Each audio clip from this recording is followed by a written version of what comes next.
Hi everybody, welcome to this video about the Commodore 64 Cartridge Dumping Project. So this is my test setup, which I'm using while I wait for the PCB to be manufactured. And it's essentially an EEPROM reader. That's what a cartridge dumper is at the very core.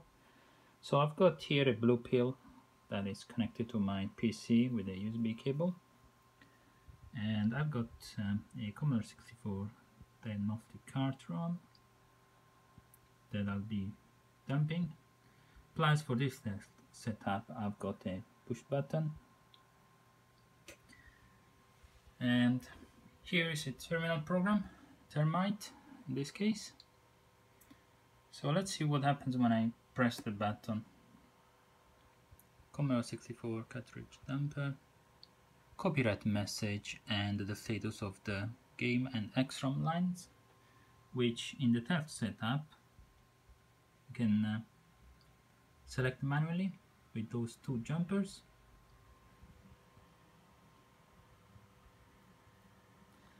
Now if I press the button again, the contents of the chip are displayed.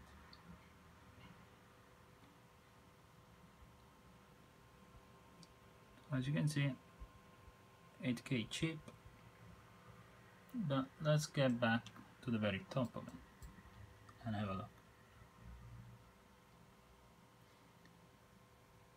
First few bytes should be easily recognizable. There's two jump addresses called a warm start, and this one is the CVM 80 string for auto startup. This is a say instruction, this is a load instruction, so on and so forth. I have yet to check the contents of the ROM and compare with what I'm getting with my hardware, but there you go. Initial testing stage of the Commodore 64 cartridge dumping project. That's about it. Thanks for watching. Bye!